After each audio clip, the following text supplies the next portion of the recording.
Eh, galit na galit si De Lima eh. Pakakasuhan pa si Robin. Kasuhan nyo lang na kasuhan. Wala namang problema dun eh. Nagtataka lang ako, pakasok kayo ng pakasok kung kani-kanino. Yung mga magnanakaw, yung totoong magnanakaw, ayaw nyong pakasuhan. Hindi ko pa narinig si De Lima na nagsalita na kasuhan natin yung mga tinuturong mastermind. Narinig nyo na ba si De Lima na kasuhan natin sino po yung mga tinuturo ng mastermind ng ombudsman? Si Saldico at si Martin Romualdez. Sinabi po ba ni De Lima, kasuhan si Martin Romualdez? Ombudsman na nagsabi na sila yung mga mastermind. Sinabi po ba ni De Lima kahit kailan kasuhan si Romualdez? Hindi po tayo naghahanap sa iyo, wala kaming pakialam kung ano. Kaya lang yung pagiging ipokrito. Doon kami naririndi, kunwari mga crime buster, kunwari malilinis. Ang pinakamalaking krimen ngayon, hindi yung hindi yung bakit kung sabay si Robin Padilla at si Bato na lumabas, ano pong problema dun? Sabi nga ng PNP, no warrant, no arrest. Hindi nila balak arestuhin si Bato dahil wala silang hawak na warrant. PNP yan Oh. May naiwan po ba sa Senado? May nakatira po bang senador sa Senado? Nag-uwi na lahat. Eh di umuwi na rin si Robin tsaka si Bato. Kung sila po ay magkasabay na umuwi, ano pong problema dun?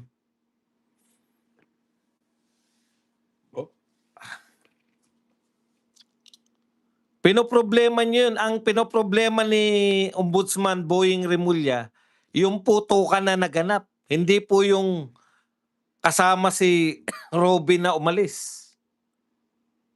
Wala namang pumipigil kay Bato. Maski po ang DOJ, ano po ang sinasabi? Aarestuin si Bato pag nagtangkang lumabas ng Pilipinas. Oh, may sinabi ba yung DOJ aarestuhin ngayon si Bato? Wala eh. Sino po yung nagsasabing aarestuhin si Bato? Yung mga dilawan, kakamping.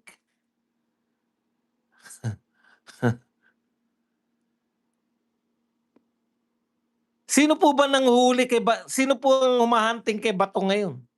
Maliban sa NBI.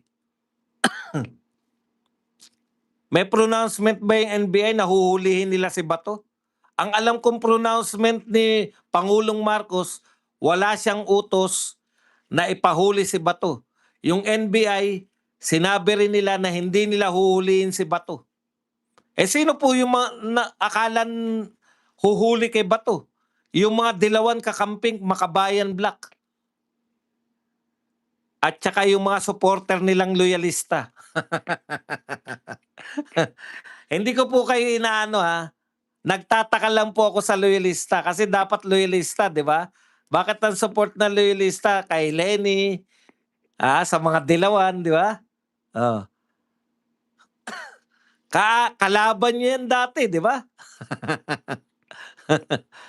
Ano po ang problema ngayon? Meron po bang humuhuli kay Bato? Nagpahayag na ba si Matibag na huhulihin uli nila si Bato? Wala po, di ba? Ewan ko lang kung may pahayag na ngayon Pero ang alam ko po ang PNP nagpahayag na walang warrant, walang arrest. Yung DOJ na nakakasakop po sa NBI, ano sabi? Huhulihin si Bato pag aalis ng Pilipinas. Hold departure order. Wanted po ba sa Pilipinas si Bato? Tanong ko lang po, wanted na po ba si Bato sa Pilipinas? Pag sinabi niyong wanted sa ICC, tayo po ba ay Republic of ICC? Na ang capital ay Pilipinas? Okay. Dapat nililinaw po natin to, hindi tayo sakop ng ICC. Kung wanted man si Bato sa ICC, hindi po siya wanted sa otoridad ng Pilipinas. Ulit-ulitin ko po sa inyo sinabi ng PNP, walang warrant silang hawak kaya hindi nila arestuhin si Bato.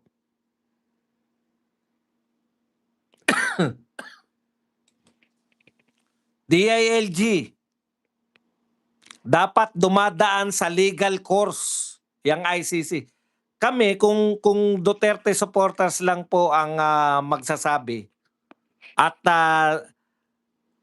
taliwas po sa kiniklaim nila na sila yung sinusuporta ng taong bayan, Duterte po ang sinusuporta ng taong bayan. Yung totoong taong bayan po, ayaw maaresto si Bato.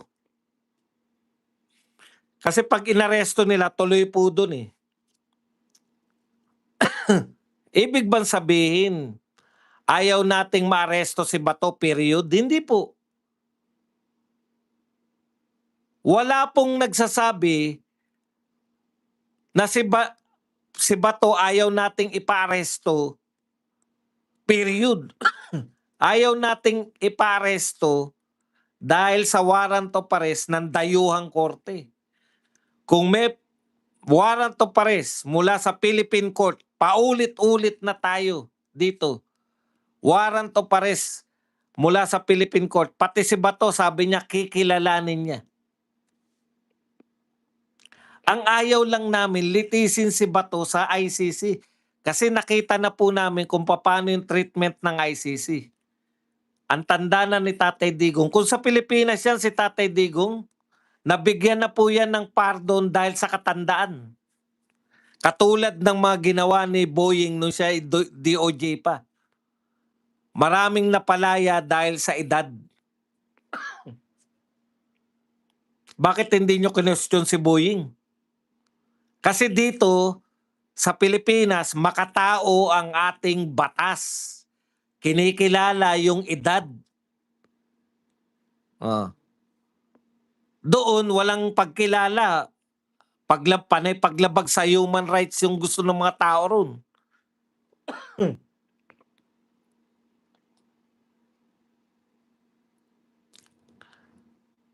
Lahat ng maingay, Dilima, Jokno, Tabingi, Sendanya, Risa Ontiveros, sino pa ba nag-iingay na dapat makulong si Bato? Pati yung abogado na Mel Santa Maria. Alam mo, Mel Santa Maria, panay katokis. Sila, ayan ang pagkakaiba mo. Mel Santa Maria, panay katokis. Lahat kayo showbiz eh.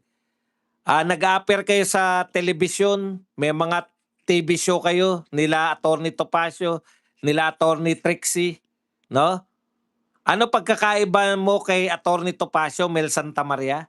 Nakikita namin si Atty. Topacio na pag meron siyang nakikitang mali, nagrereklamo siya sa korte. 'Di ba ilang beses na nag-file ng mga kaso si Topacio?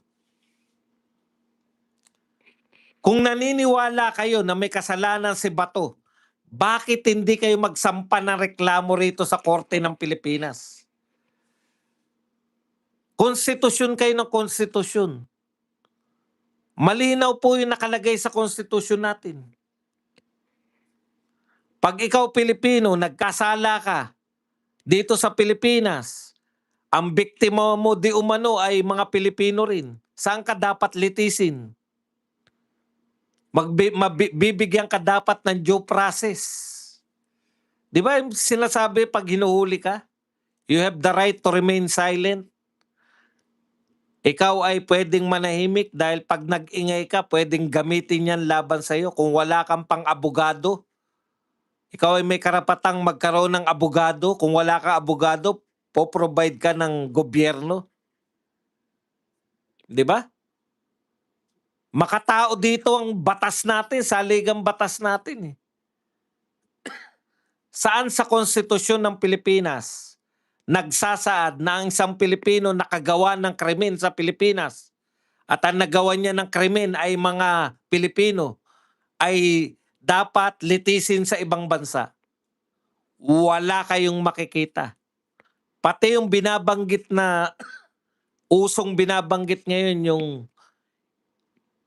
Republic Act 8951 na yung mga international crimes. Ano nakasaad dyan? Ang may jurisdiction sa gumawa ng krimen, Pilipinas. O, meron daw paragraph 2. Sinasabi pag nauna daw yung mga international court o yung ibang bansa pag kinasuhan yung Pilipino ay pwedeng ipadala. Tama po kayo. Pwede po. Pwede pong ipadala sa ICC. Kung miyembro tayo ng ICC, hindi naman tayo miyembro